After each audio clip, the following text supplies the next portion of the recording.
Hello, can you hear me? Yeah, I can hear you. Can you hear me? Yes, perfect. I'm Awesome. back. Nice to meet you.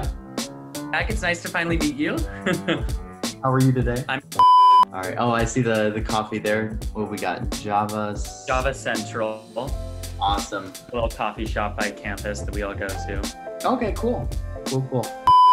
I'm Ashton Lambert. I'm a singer, dancer, actor, performer. I started doing performance when I was 3 years old because my dad was the director of drama at my high school, and he needed a young boy to play Astyanax in his production of Trojan Women. And naturally, he chose his son, me. And I went on stage for my first rehearsal, and they were doing this big, like yelling, screaming scene, big dramatic scene. I had no idea what was going on. I was 3 years old. And this scene starts going on. I'm standing there, and like my mother in the show is arguing over like whether I get to live or die, which is very big for a 3-year-old. And I freak out. I scream and start crying and run off stage. This is my first experience with theater. I scream and run and get off stage. And my dad comes up to me. He's like, "Are you okay?" I'm like, in tears. And he's like, "Hey, if you go back up there and you just focus and do your thing, I'll give you a bag of gummy bears." So that's how I started doing theater.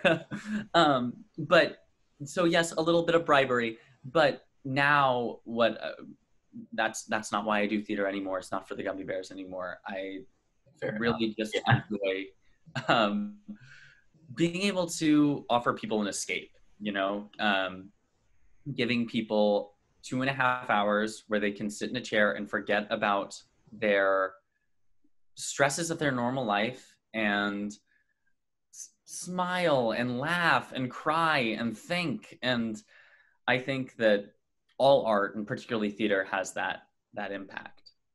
Yeah, for sure. And it really is an escape. Right.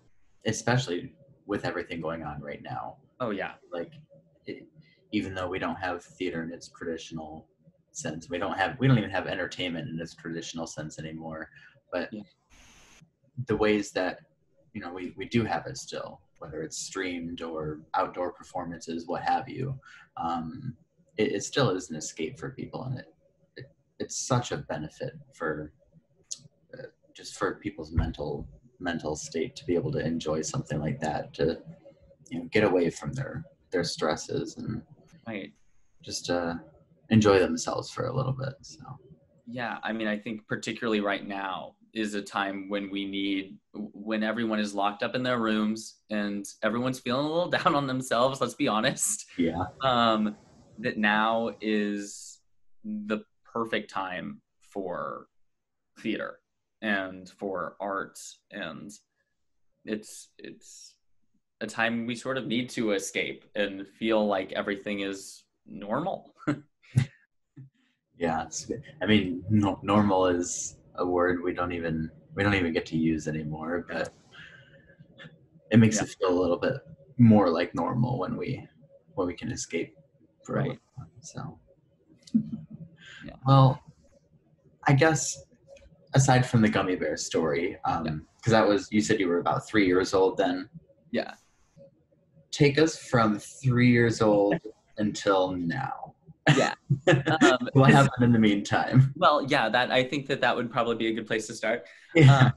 I grew up in Houston, Texas, which luckily has a budding theater scene. You wouldn't think of it. Think of Texas, you're like, the South, Cowboys and all this stuff. No, it's budding theater scene, big city, Houston. And so I was 3 and my dad was the director of drama. So I started doing theater there. I did a couple more shows like as a younger boy when he was directing them. And then I found out that one of my friends was doing the Christmas Carol at the Alley Theater, which is a big regional theater in Houston, Tony Award winning theater. And they were doing a Christmas Carol there. And they were like, "You should audition." And I was 6, I think, at this point. And I was like, yes, I got to audition. This is what I want to do. And I auditioned and I got into the show. And so it was very exciting for me. My dad had called me into his office, and pretending like I was in trouble. He called me into his office pretending like he was in trouble. He's like, Ashton. And I was like, yes, what's going on? I'm 6. And then he handed me the phone and they offered me the show. And I was so excited. I was jumping off the walls. And then from 6 to 10, I did the Christmas Carol every year at the Alley, up till then for a while. And then I really started getting interested in musical theater. And my first like big musical theater experience, I did this show called Ozzapalooza, which was this slightly illegal mix of The Wiz, The Wizard of Oz, and Wicked. And I was one of 2 boys in the cast. It was all girls, and it was I think there were probably 28 girls and us 2 boys. It was my first time doing the show at this theater company, and this was Masquerade Theater. And I got cast as the Dorothy role, like as Devereaux, was what we called him. But I was cast as Dorothy, as Devereaux, and all the girls hated me, of course, because everyone wanted to be Dorothy. Yeah. I'm new to this place, and I ended up. My parents had no idea that like I could sing or anything. I had no idea that I could sing or anything. But I sang all sorts of stuff in that show. And I remember my parents coming to see that show and being like, oh my gosh, like you can actually do this. And I started falling in love with it. I was like, I want to do this.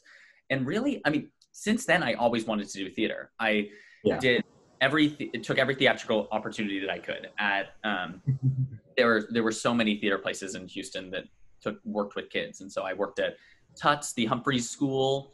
And I worked at where I took dance classes and acting classes and voice classes. I did theater at Wildfish Theater. I did theater at Hits. I did theater at my high school and middle school. I took every opportunity that I could. And I mean, from then I knew that I wanted to be doing theater. And so I auditioned for college programs for musical theater. And that's a whole crazy process in of itself. But I ended up at Otterbein University as a musical theater major with a dance minor for a BFA.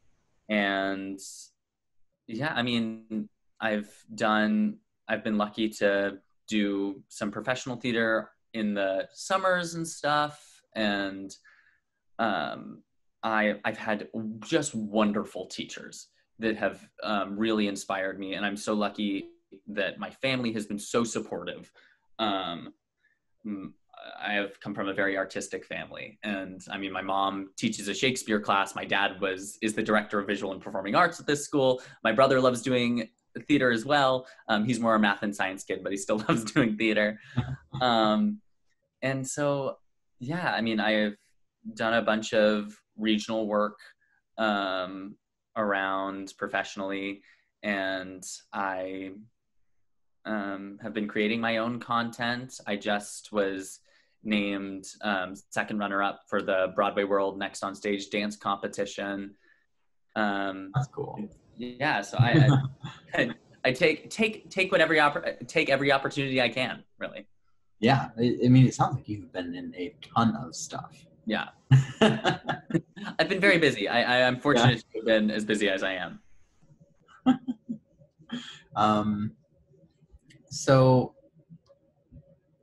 I feel like we had the beginning and then what got you up till now. Now you're on the show. Thank you for being here, by the way. Yes, thank you. Had to get that in there. Gotta maybe a little bit. Oh, wonderful. Where do you see yourself going from here?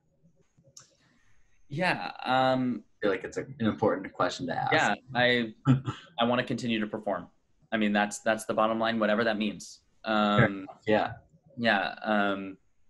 If that means working on Broadway, I mean, that would be the eventual dream. But I mean, obviously it's so many people's dream, but that'd be the eventual dream. But anything that I can do, working on a cruise, working in regional theater, doing touring. I mean, working in an amusement park. I mean, any of these opportunities, anything that keeps me doing theater and keeps me in this world would make me happy. And right now I'm very interested in performing. I'm also interested in choreography and direction as well. And I could see myself in my later years going into that as well. So yeah, I mean, the bottom line is I see myself performing by any means necessary, doing what I love to do. Awesome. And I saw that on your website. It looks like you'd been like choreographing and doing a lot of like dance related stuff. Yes. Like, at least recently. Yes. Yeah. Competition and all that. So yeah. How did you get involved with that? Like the competition? The competition? Yeah. I had a friend that I did Newsies and West Side Story with at Utah Festival Opera and Musical Theater a couple of summers ago. And he emailed me the link and was like, hey, college, he was out of college at this point. And he was like, hey, college kids should be auditioning for this. And I was like, oh, I guess I'll turn it in. And I had already been choreographing and doing some pieces just during quarantine for my own enjoyment and for creating content and just to keep theater going. And so I just submitted one of the pieces that I'd already done for the first part. And then we started getting the requirements for every week. And so it was so fast. We had, the announcement was on Friday nights, and then you would get the next topic or theme for the week that night after it came out. So that'd be 11 p.m. And then all the videos of the choreography were due that Monday morning at 8 a.m. So you had Saturday and Sunday to find a song, figure out in the theme, choreograph a whole dance, film the dance. I mean, it was such fast turnarounds. And I mean, it went on for 4 or 5 weeks. So it was, I mean, I was exhausted trying to come up with all of this stuff, but it was so fun. And the feedback that I got doing that competition was so good and so helpful. That's good. Did it help you learn to think quick and just come up with things on time? Oh yeah, it definitely helps you if you're a perfectionist. It definitely helps you be like, you know what, we just got to get it out there. It also forces you to think quick. And I'm normally not someone who likes to choreograph on the spot. When I'm working with people, I like to come in with my choreography set and teach it. And this semester at Otterbein, I did a piece where I basically choreographed it all in the room because I was trying to challenge myself, and definitely having to choreograph so quickly for the competition definitely gave me a bit of a sense of what it's like to choreograph in the room and not get stressed about that. Be able to talk clearly and be like, all right, we're going to get it done. It's going to be fine. Yeah. That's it kind of reminds me of what I would envision being on a reality TV show, like one of those American Idol, X Factor, where it's something new you have to do every week. Right. I mean, that's sort of what it was. Been on a show like that. I have no idea what it's actually. Yeah. It's just what it seems like yeah. to me, or I don't know, but yeah, absolutely. That's sort of based off of. Yeah. You mentioned the feedback was really good. Mm-hmm. Do you normally take feedback well, or is it something you had to work on? Or I think of myself as someone who takes feedback pretty well. I mean, as someone who grew up in theater, I'm so used to being told things that it's sort of been something that I'm used to. But yeah, it was, I mean, and I'm not saying that they weren't hard on us. They were definitely hard on us, but yeah, I can imagine. Growing up in theater, you get used to it. And you know that everyone's doing it with your best interest at heart. That they are only being hard on you because they want you to do better. Yeah. And I feel like that's what feedback should be. Right. Now, have you ever experienced anybody who like you feel like wasn't doing Yeah. it? I mean, don't name names or anything like that. Yeah, no, I won't name names. I mean, bad idea, but everyone, I mean, you come across, you every once in a while you'll come across that person who is maybe a little bit more malicious than well-intentioned, and or maybe they're even well-intentioned but still it's just not tactful, the way they go about it. And you definitely you see that in the theater, as you see it in most industries. Some people get a little bit of hungry with power, yeah, and start treating people maybe as they shouldn't be.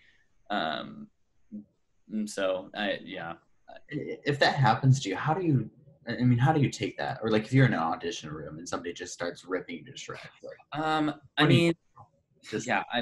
so if it happens, you sort of just gotta, I don't really know how to talk about it. I mean, like if they're being actually like horrible to you, like you should speak up, obviously. Like you don't want people calling you like real hurtful names or doing anything that would be bad like that. And I haven't really had experiences like that.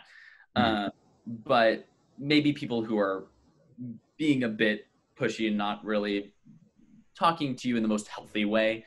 I mean, really, you remember that you are a worthwhile human being and that you are a human being, and these are things that one person is saying, and you sort of just, you gotta brush it off, particularly like if you're in the room with it and you're like, either you just gotta sort of let it, like a duck, fly off the back, or I mean, you can leave. You always have that choice. Fair enough. Yeah.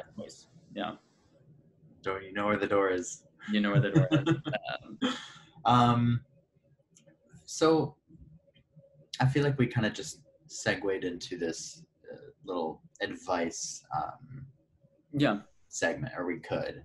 Yeah. Do you have any advice for people who want to like start doing theater, or maybe like somebody who's gotten started but they want to grow? Yeah. Take every opportunity that you can, and learn everything that you can. You're not going to like everything. There's going to be some stuff that you learn that you're going to be like, this doesn't make any sense to me. And that's okay. And there are going to be some opportunities that are maybe not going to be the best experience. You'll be like, well, I learned, but you could probably take something from it. But I think one of the things that I learned the most during quarantine and during this COVID stuff is that there is so much that you can do by yourself, and so much that you can do of when everything's shut down, to take this opportunity to better yourself, create your own content, write a show, choreograph a dance, start filming yourself doing songs, write a song, take all of these opportunities, do these Zoom readings that everyone's doing right now. Now that there are a lot more virtual auditions going on right now because of regulations and everything, take these opportunities to audition virtually, because it'll give you practice. Second off, it's sometimes really expensive to be traveling to all these auditions. And so it's cheaper right now. Do it. Take the opportunity. And I think that's really what you got to do. You just got to be hungry for it. And don't be afraid to stop and talk to people and ask them questions. Most people who are in the theater and doing art are happy to talk to you. So, I mean, I think that would be my biggest advice, is just seize every opportunity that you can and learn everything that you can. And if you like it, keep it. If you don't like it, just throw it out the window. Like, no one's going to yell at you. Awesome. That was well said. I like that. With the virtual auditions and everything going on right now, I feel like that's opened up the door for people to get into things that might not even be in their area, because Yeah. I mean, correct me if I'm wrong, but maybe casting directors might start to look outside of just their regional area or just their local Exactly. scene, because Yeah. now people are able to contribute either virtually or they can pull talent from elsewhere too, like with the expectation that eventually they might have to travel, but right. Yeah, I've done full auditions, like all the way through callbacks into casting that have been virtually now, that have been virtual. And I mean, it's great. Like normally I'd be having to fly up to New York or fly out to California or wherever this would be. And it costs a lot of money. Like, and as an actor, we don't, I mean, like, particularly when you're starting out, you don't want to be spending all this money on plane tickets. And so I'm really hoping, and I think it's going to be true, that these virtual auditions are going to stick around, particularly for like first calls and stuff. Within reason, yeah. I think that it's actually been a benefit that some of us have seen in the theater community over this time, that we can do some of these auditions virtually and not break the bank for these actors and everything, which, ooh, that's nice. You know what? I thought about something. It probably costs less for whoever is hosting the auditions as well. Yep. I feel like it costs nothing to have people send you audition tapes. Right. I mean, they don't have to rent space or anything to Yeah. begin with. I mean, it's, yeah. So overall, everybody's saving resources that can be allocated elsewhere. Yeah. And it also financially smarter. Yeah, and it gives you a more diverse pool of applicants auditioning. Yeah. Because people who normally couldn't afford to be able to audition are able to audition. And also you're getting people from all over the country as opposed to just your little niche. So it helps you.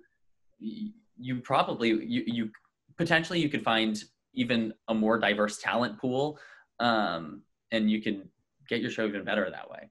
Yeah, you can find the perfect person for the role. Right. Yeah. That's I don't know. I think so many things are going to change once everything's all said and done. I mean, yeah, I think it's far from over, but right. Okay, so I was looking at your website. I like your website, by the way. Thank you. It's very visual, which I like. Thank you. So the dance shots. Yeah. I feel like some of them look painful almost. I mean, it takes a lot of practice. Like it's that type of thing that, like, if you're trained and you're not, and you're stretched and it's not freezing out and stuff, then you're not going to hurt yourself if you know what you're doing. But yeah, it definitely, I'll be sore the next day. Absolutely. After some of those shoots. But I definitely want to kind of get your thoughts on how you take those photos. Like, take those multiple. Like, yeah, is it like multiple takes? Like, how do you get them? Oh yeah, so I mean, a lot of that stuff is, I mean, some of those are taken on an iPhone. I mean, a lot of those are taken on like the burst feature on your iPhone, and some of them are taken with like a nicer camera, but it's normally just the burst feature and finding the right angle that you're gonna be taking at, so that you get the right hang time at the top, so that it's not just blurry, because that's really the rough part, is trying to make sure that you're not blurring everything out, because even with the burst shots, when you're moving as quick as that and you're doing those large jumps, you have to sort of stay high, like you have to stay at the top of the jump longer than you normally would, which normally means that the landing isn't the most graceful thing. Like, it's not what you'd want to see on stage. Yeah. But you got to keep the formation just a little bit longer and then drop into it. So it's about getting that shot and not really focusing on what you would be doing on an actual stage if you were doing the move. Right. So, and just from a little bit of like photography experience, I know that's a little bit easier to capture on like an actual camera versus like an iPhone, because you can actually set that shutter speed. Like if you're using a faster shutter speed, you can make it capture that split second in time versus Absolutely. running the risk of it being blurred out a little bit and not being like tack sharp. Oh yeah, yes. You do those, like all of those jumps that I have when I'm just like jumping over and over again. Like I've probably done that jump 10 times in a row to try and get the right shot. So you're getting tired, and so you really want to make sure that you're not blurring out as much as you can. I was just wondering, like, how many times does he have to do this over and over again to get it right?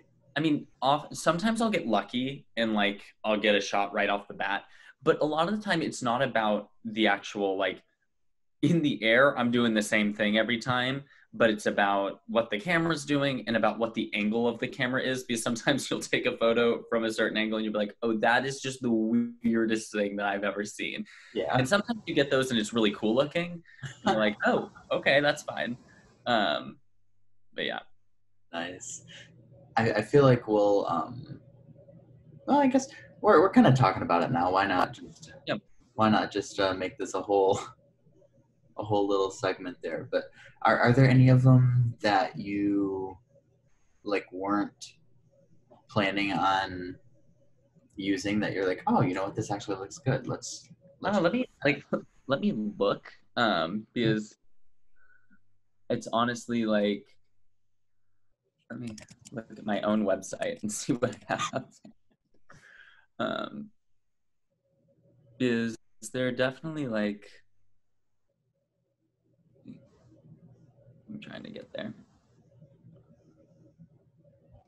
Because I was just thinking they all look very like planned out. Like you knew what you were going for before you took the photos. Yeah. You knew of any that.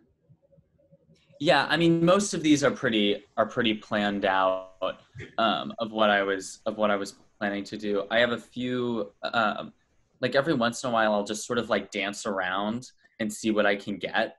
Like on a couple of these photos, it's just sort of me like improvising around and my friend with the camera just clicking away, and seeing what we get. But most of these on my website are pretty planned out, if I'm going to be honest. Yeah. I just thought they looked cool. Yeah. I had a really good time doing those. Do you ever like hurt yourself? I'm just curious. I've been injured so many times.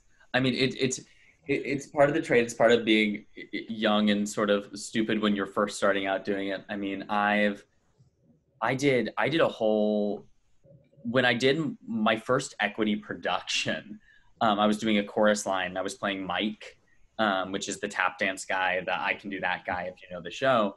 And one of the final dress rehearsals, I pulled my hamstring. And I did the whole run of the show on the pulled hamstring. Like I was taking like 4 Advil before the performance.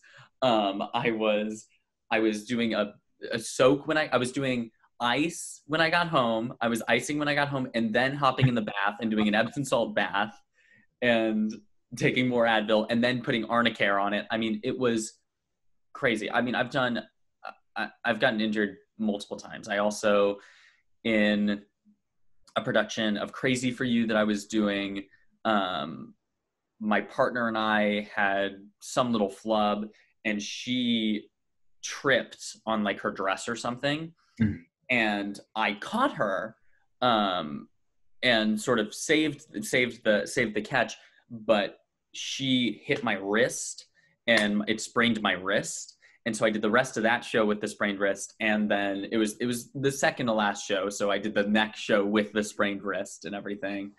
I got a concussion during a rehearsal process once. We were doing this quick, like contemporary style dance. And we were doing all these quick movements around each other, and I got elbowed in the face and I went down. and then I obviously didn't dance on the concussion. I had to take a break from the performance. I broke my foot walking when I was in a play. We were warming up and walking in a circle, and I tripped and I broke my foot. So I rehearsed that whole play in a boot. I've had so many of them. When I did Into the Woods, there was a race stage, and I was playing Jack, and the witch is carrying me on, and there wasn't glow tape at the place where we were entering, and so my shin hit the stage, and I just started bursting blood just gushing out of my leg. And I was wearing tights, so there was no way to hide it. And so it was just tight, the red dripping down my leg. But I had like these garters on my tights, and at one point on stage, I sort of like tied my leg so that the blood would like stop rushing, like a makeshift like bandage thing. Yeah. Do you have pictures of all these injuries? I feel like I don't know. I don't. I wish I did. I should. I mean, I have photos of me in the boot, but not like in rehearsal. But because most of it's always trying to hide the injury, and so I don't have any photos of the actual injury. But I really should. Fair enough, yeah. I did when I got my concussion, I did like a vlog every day of like how I was feeling, because I couldn't go to classes or anything because like you're not supposed to like do stuff for the first time with your brain, and so I was just sort of like sitting in my room and I painted and baked cookies and stuff. But you can't even like read or watch TV because it's all stuff. So you have to do something that's like engaging, isn't it? You're not supposed to engage your brain or whatever. So I did a lot of talking to myself in my blog. Aren't you not supposed to? I heard you're not supposed to sleep after a concussion. Is that you're not supposed to like so like the first night that you get it, you're supposed to wake up every like 2 hours, make sure that you're fine, basically. Gosh, that was more injuries than I expected you were gonna say. I mean, I don't know what I was expecting, but it seems very dangerous. Those are all my theater-related injuries. I have more non-theater injuries. I'm a clumsy person. I probably have some more theater-related injuries that I could think of too. I don't really have that many injuries. Yeah. I guess maybe I'm not a clumsy person. Maybe I just don't do that much. But no. I can't think of anything. Oh, I dislocated my shoulder in a dance concert. And this is actually a good one. So there was a costume on stage that I tried to push off. Because you're always trying to get the costume set pieces off the stage so the audience isn't looking on it. Yeah. I push off the costume piece, but my arm twists and I dislocate my shoulder. Luckily, the next move is a roll to the floor. So I slam my body on the floor and pop my shoulder back into socket on stage. And then I was like, okay, that hurt way too much. And I had to go off for a second, but then I was on for the next number that I was in. So I popped some Advil, taped it up, and was back on. I feel like the title, The Show Must Go On, or whatever. Yeah, The Show Must Go On. That's, I don't want to say that's funny, but it's kind of funny. Was it? I mean, what was the time frame of that happening? Was it literally? I mean, you made it sound like it was a matter of a few seconds. Well, so the popping back in, that was a matter of like a couple seconds. As it popped out, and it was a slide to the ground. So I'm sliding, and I push the thing off, and I'm like, oh no, shoulders off. But then the next move, like literally the next thing, is slamming my body to the ground. And so I go boom, and I pop it back in, and then I try to get up to continue doing the dance. And I'm like, I physically cannot. And so I run off stage and take some Advil and tape it up. But I'm on for the next number that I'm in the show. That just sounds painful. Yeah. Yeah. That's the stuff I feel like they don't tell you about when they say, oh, you can major in theater and you can. Yeah. You know. Well, that was a We nice. have all sorts of crazy stuff, and Yeah. How did quarantine impact everything with what you had going on? So what were you doing before quarantine started? And then, like, let's go ahead and talk through how things developed as quarantine, like, set in. Yeah. So before quarantine happened, I just finished up a show. I just finished up School for Scandal. I was playing Joseph Surface at Otterbein. It was super fun. And then I had actually been in New York for an audition. Spring break happened. Mhm. And then I was in New York for an audition and a callback that Monday. So I'd missed that Monday of school for that. And then I came back on a red eye Tuesday morning and had a day of class. And then everything was canceled. All classes were canceled and everything. Oh no. And so I was there back from spring break for one day. And I ended up, my dad came and picked me up, and we drove home that Saturday and Sunday back to Texas from Ohio. And all of my classes were online. And so, I mean, obviously, like everyone, we didn't know how long this was going to last. I had a summer job that I was really excited to be doing, that was in theater, that was going to be up in New Hampshire, I think. And I was like, am I going to get to do this? I was like, surely it'll be fine by then. Surprise, surprise, it was not. So that got canceled, which was obviously a big bummer. It happened to everyone. And so I was doing all my classes online, and my parents are teachers, so they were also teaching their classes online. My brother was at home too. So it was all four of us in the house teaching and having classes online. And for me, it was like, my brother was in history class. I was in vocal studio. So having to like sing in my bedroom and everything, where I had all sorts of stuff.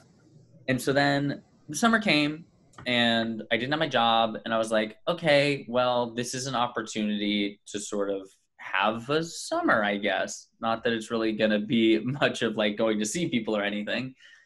But I stayed around. I did some door dashing for some extra money. Yeah. I created, I did a bunch of content. I did a dance video to On the Street Where You Live, which was really fun, all through my neighborhood. My girlfriend and I did a dance to Beyond the Sea that we did, very Fred Ginger-esque. And so summer was sort of creating content. And then also in the summer, I did a dance film that was sort of about unity and brotherhood during the Black Lives Matter movement. And so it was 7 male dancers of all different backgrounds. And it was a really fun piece to do. And I was really happy that I got the opportunity to do that, because that is something that I wouldn't have gotten to do if the pandemic hadn't hit. And then also I was just auditioning a lot. I was doing a lot of virtual auditions and stuff through the summer. And so that was keeping me very busy. And then school first semester came along eventually. And my parents didn't really feel comfortable with me going back to Ohio and being away from home. So I took my whole first semester online. And some people were back in person, but I was completely online, which means I was waking up for my 8 o'clock dance classes, but at 7 a.m. because it was in Texas and not in Ohio on Eastern time. So I was waking up at 7 a.m. and I had tap class in the morning, which, oh my gosh, my brother was none too pleased about. And I was doing all my dance classes at home in my living room: ballet, tap, jazz, modern. I mean, it was wild. Oh. I had all of my acting classes like virtually, all my voice lessons.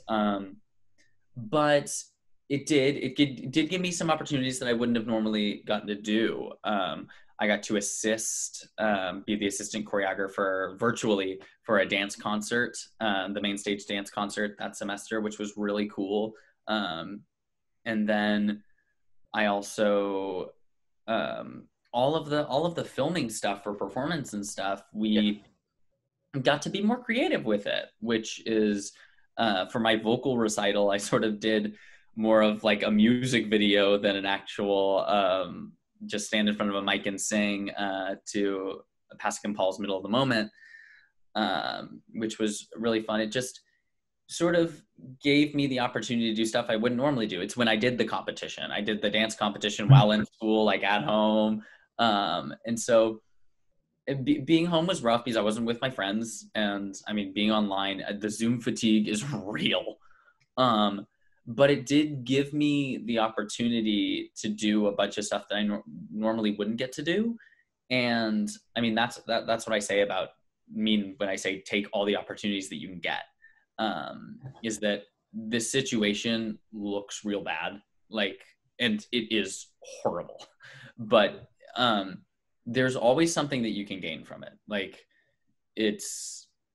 you're in this tough situation. What can you do to better yourself or to make other people's lives better? So that's sort of the approach I took during all of quarantine. It sounds like you just made a great example of making a way out of no way, and kind of just putting something together out of a bunch of random puzzle pieces that you were given. You just made something happen out of it, I did a short film for during the holidays that was like a Christmas short film that was all done. Okay, by the way, that was great.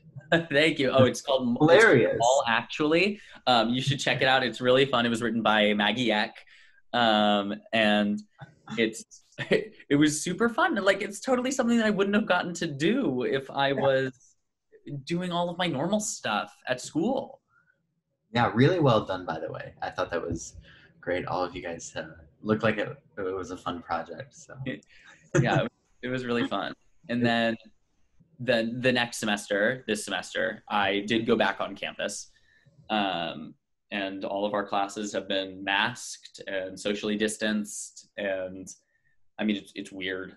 I mean, doing theater, like in theater, we're always taught to follow our impulses, right? But don't follow your impulse if it means getting within 6 feet of someone, or if like we can't sing in the same room as each other. I mean, there's so many crazy things that we need to do to keep everyone safe.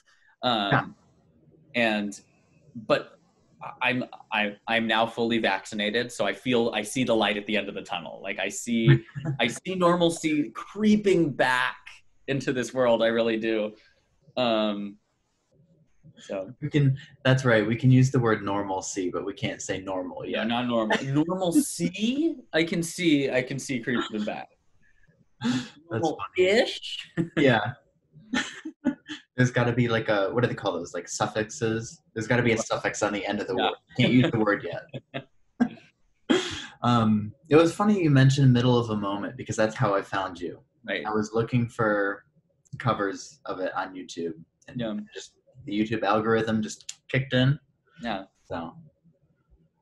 Yeah, that was super fun. It was really actually my dad's idea. I was like, I want to film it outside because it's just a nice thing to film outside. And he was like, we could do it like a music video and like move around. And I was like, sure, let's do it. Why not? Because one of the other things that I did while back home is my high school was doing a virtual dance concert, and our dance teacher ended up getting injured or something. And so they called me in to sort of direct the filming of some of some of the pieces and stuff. And so, I mean, that was another thing that I wouldn't have gotten to do if I weren't home or all this stuff. So it sounds like overall there was some benefit from quarantine. Did you have any like mental setbacks? Because that seems to be a common trend that I've noticed from people who've talked about the pandemic thing going on. Everybody's said that it's been a tough time for a lot of people mentally. It is absolutely, I'm talking about the better parts of quarantine, but definitely, I mean, I live in a family of extroverts. I'm a very social being, and not being around people was very difficult. And not being able to do theater, I mean, I've been so fortunate to have been doing theater very consistently, really throughout my entire life. Like, I hadn't done a show in a year, like coming into this spring. I mean, that was a long time for me. I can't remember the last time I'd been that long without doing a piece of theater.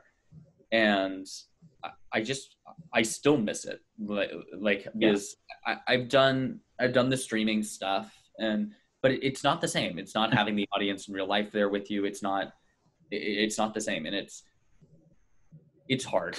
Like, I'm not going to sugarcoat it. It's been rough. And my family definitely had a rough time. It was nice, being home. It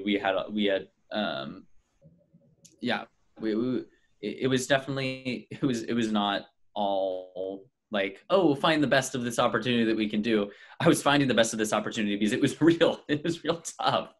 I mean, just the worry and the anxiety of everything. Yeah, for sure. You mentioned just having a live audience versus not having a live audience. Yeah, that makes a huge difference. I got to play live music for an audience for the first time in over a year last night. It was just so nice. It was so different. Yeah. Like when you're going through those withdrawals and you finally get that feeling back. It's so enlightening. It's so refreshing. So I can only imagine what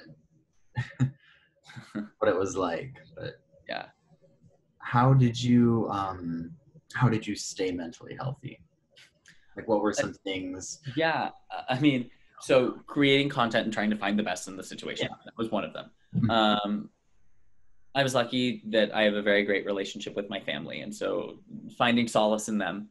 And then really the big thing that I would really say that got me out of my funk is I'm a big comic book nerd. I'm a big superhero nerd. And my brother and I watched all 23 of the Marvel movies in succession. And then I was reading comic books every day, which I normally didn't have time to do when I was in school or if I was working and stuff. And so I was reading comic books, getting back into that. And we were playing a DC superhero themed card game at every meal. My parents had sort of like done a staycation somewhere else. And so it was just the two of us in the house. And it was superheroes all day, every day. And I mean, both of us had been having a really rough time. And these superheroes sort of brought us out of our funk. They gave us really the escape that we needed. That's nice. You watched all 23 or 24? 23. How long did that take you? We did it in 2 weeks. Okay, so not like back to back. No, not back to back to back. I was gonna say, that seems like it would be unhealthy. No. We did it in 2 weeks. That it was basically we'd sleep in the morning, play our card games, I'd read comic books, and then at night we'd watch our movies and eat dinner. And so we'd normally watch 1 or 2 of the movies a day, sometimes 3 or 4. But it was spread out. I just saw like a video on YouTube. Somebody watched like all 8 or 9 of the Oscar nominees. Like they try to do it in 24 hours before the Oscars, like this past weekend or whatever. I don't think they did it in time, but I don't have the attention span for that. I couldn't do. I don't think I can stay up for 24 hours anymore. I Oh used yeah. to be able to, but I just can't do it anymore. Yeah. I don't think. Not unless I've got enough coffee. But Yeah. Yeah, you'd have to have a lot of caffeine. yeah, I dare say there is no amount of caffeine that can get me through 24 hours anymore. Yeah. I just can't do it. Yeah. Oh, actually, one of the other really cool things that I did during quarantine, 24 hours is what got me thinking about this, Oh, is my brother and I did a sort of walkathon oh, that was 100,000 steps in 24 hours. 100,000 steps. 100,000 steps in 24 hours, which I think ended up being like 46.2 miles or something. Like I'm not exactly sure what that was. And I could be slightly wrong, but it was something around there in terms of mileage. And we did it to raise money for the Actors Fund, who was helping out of work actors because of quarantine. And they do all sorts of great work. But we raised over $1,500 for it doing our walk. But 100,000 steps, and we were so sore. Yeah. I can imagine. Yeah. What do they say? 10,000 steps a day. That's like 10 days of walking in a day. Yeah. That's crazy. Yeah. Did it take you all 24 hours? So we started at midnight, and we walked from midnight to 1 a.m. and then we went to bed, and then we woke up at about 8:30 to start walking again, and we finished at around 11:30 p.m. I mean, we had to be tracking what we were doing the entire time because to get 100,000 steps in 24 hours, you need to be like keeping the pace up and thinking about like how many times you're taking breaks and stuff. Yeah. You can't be completely just walking, which is part of the stress of it. Is you're like, okay, wait, how many steps do I need to be taking per hour and everything? How far do we need to be going? But it was we finished at around 11:30, so not a whole lot of time to spare. But we did finish. That's crazy. Could you do you ever have any like intentions of beating that, doing it again? I was talking with one of my friends recently, and I was like, it just passed the anniversary of when we did it, and I was like, you know what? I could do it again. 1,000 steps. Yeah, I could see myself doing it again as a challenge, or I'm just such a competitive person with myself that I'd be like, okay, well, I could go farther. I could do 11,000 this time, not 11. You know what I'm saying? I could go 10,000 more. One more. Once you're that tired, what's 10,000 more? Right. Yeah. Yeah. Maybe just the difference between another injury to add to the list. I don't know. Nah, you know. That's super cool though. So you raised, you said $1,500? Yeah, a little over $1,500. And were other people like joining in with you as you were doing this, or was it just you and your brother? No, it was just my brother and me. But we had a little like GoFundMe website. Oh, okay. Gotcha. It wasn't a GoFundMe. It was like it was something. But we had a little website, and we called it Dash for the Actors Fund because I'm Ashton and he's Duncan, so D and Ash Dash for the Actors Fund. And nice. Yeah, that's awesome. That's cool. Yeah, my sister and I were walking for a little bit, not 100,000 steps. I don't think we ever got close to that, but when quarantine first started, we would just go to our parks nearby and just start walking. You got to get out. We could do so. So, yeah, I definitely feel that. Yeah, we didn't raise any money though. So props to you guys. Yeah. Was there anything else? Like did you pick up any new hobbies? Anything like that? Any other new hobbies during quarantine? That's a good question. I got back to biking because I just needed to get out of the house. And so I'd go on like these long bike rides, just to get into the fresh air and stuff. The superheroes were really like what I was doing. It was all the comic books and movies and stuff. And then with the creating content and the auditioning, I was actually pretty busy throughout all the quarantine. I was keeping myself pretty busy. So, I mean, staying busy is better than staying locked up inside. Yeah. And I rewatched Lost. So because Lost, what is Lost? I feel like I've heard of it, but I don't know what it is. It's a TV show where it was like early 2000s, I think. But they all get stuck on their plane crashes on the island. It's really like kind of spooky and creepy, and like it goes on lots of wild twists and turns. But I remember really liking it, and I was like, this could be a fun thing during quarantine. So I rewatched that. Yeah, it was a lot of TV. Watched a lot of TV. My dad watched Schitt's Creek, the whole Schitt's Creek thing, I think 5 times all the way through during quarantine. 5 times? Yeah, it was absurd. Wow. I've been hearing it's another good show. I have yet to watch it. Yeah. Oh, it's very good. I suggest. I gotta find time. I have a list of shows I need to watch. Same with movies. Everybody keeps recommending me things to watch, and I just need to sit down and watch them. Actually, I need to find someone to watch them for me and just tell me what they're about. Tell me what's going on. That's cheating. I can't do that. I need to watch them for myself.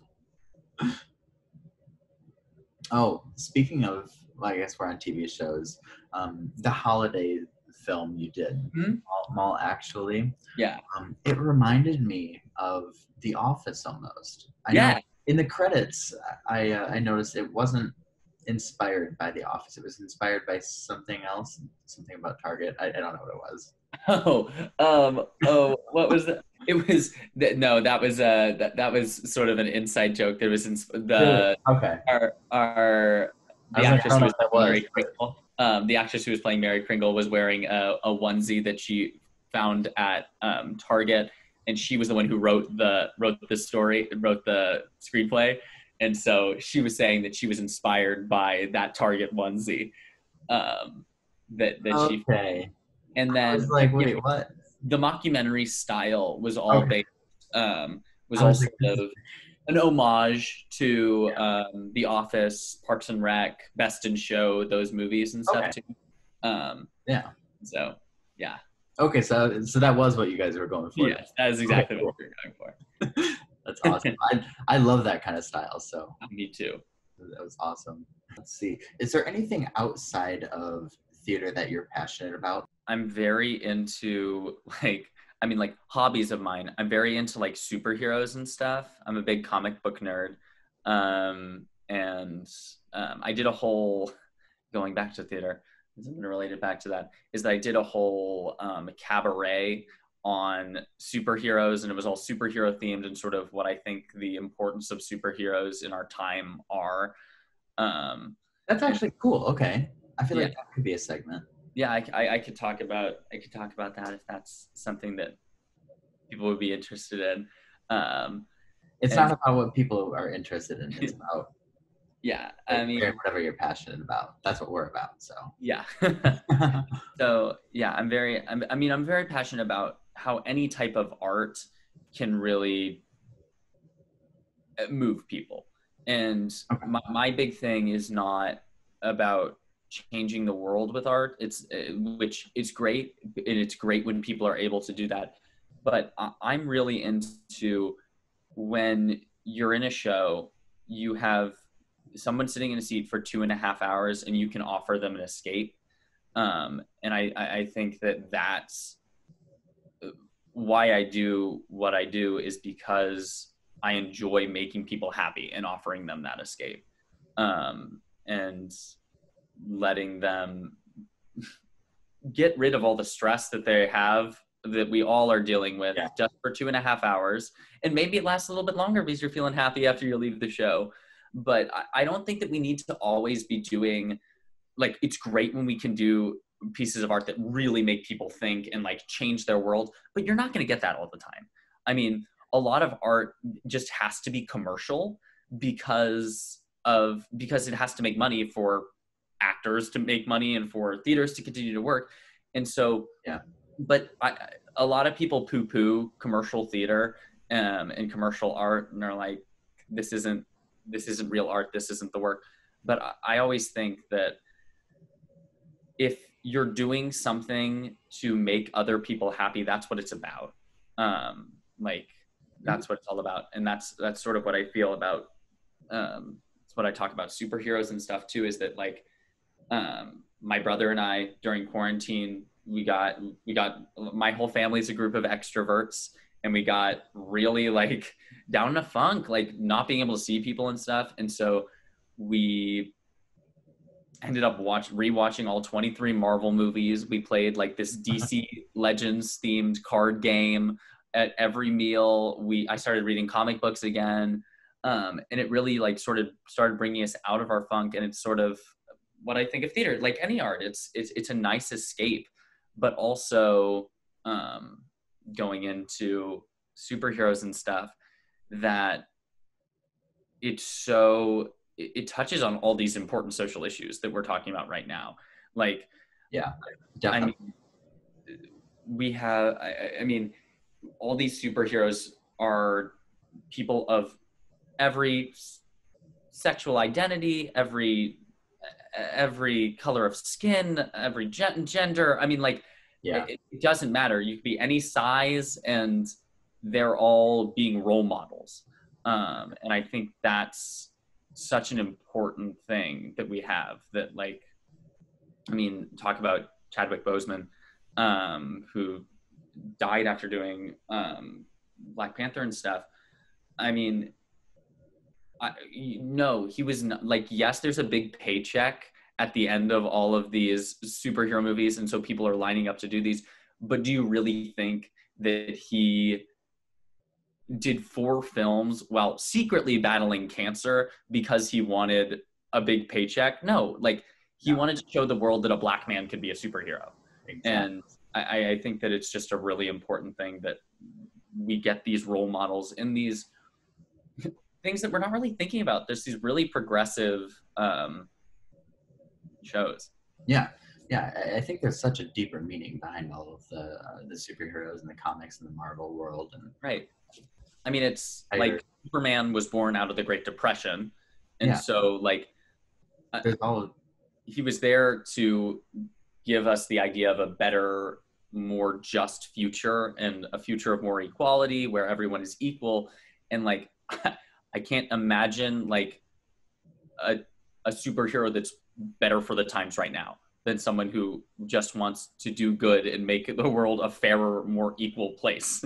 I mean, that's what we're talking about right now. Yeah, I think there's all of these parallels and connections to our world, right? The real world that we're living in, and I don't know. There's just palatable for like younger kids and for people who don't really want to talk about social issues. Like, it's put into a way that either you can understand or look at in a less scary way.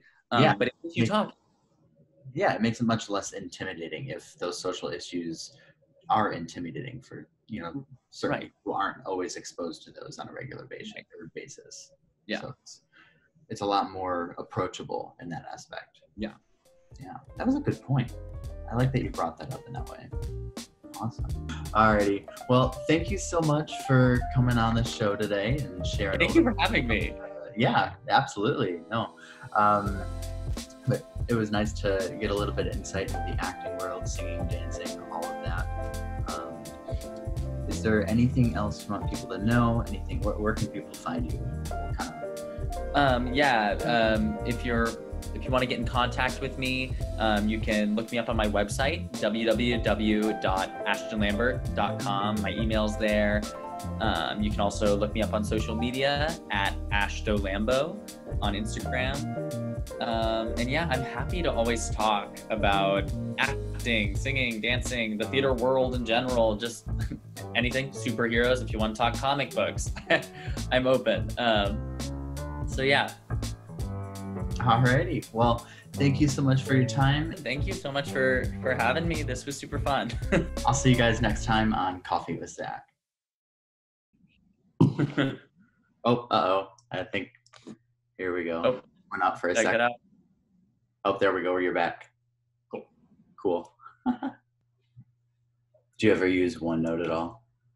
I haven't ever used OneNote. Really? I've heard it's like helpful. Like if you're ever like in rehearsals or something like that. Like some people have like iPads and they'll just like use OneNote to like take notes during rehearsals. So I don't know if you'd ever done that before, but I want to get an iPad because there's this new stage app that's good for it, and it's I was honestly thinking about investing in one this summer and being like, yeah. And you just stopped me from talking when you need me to stop talking. No worries. No. What I like to do is I like to keep the conversation like organic and authentic, and then I can it kind of gives me a little bit more room to piece together things in the editing room. So the more, the better, you know. Yeah. I'm back. Hello. Hello. I think it worked. Perfect.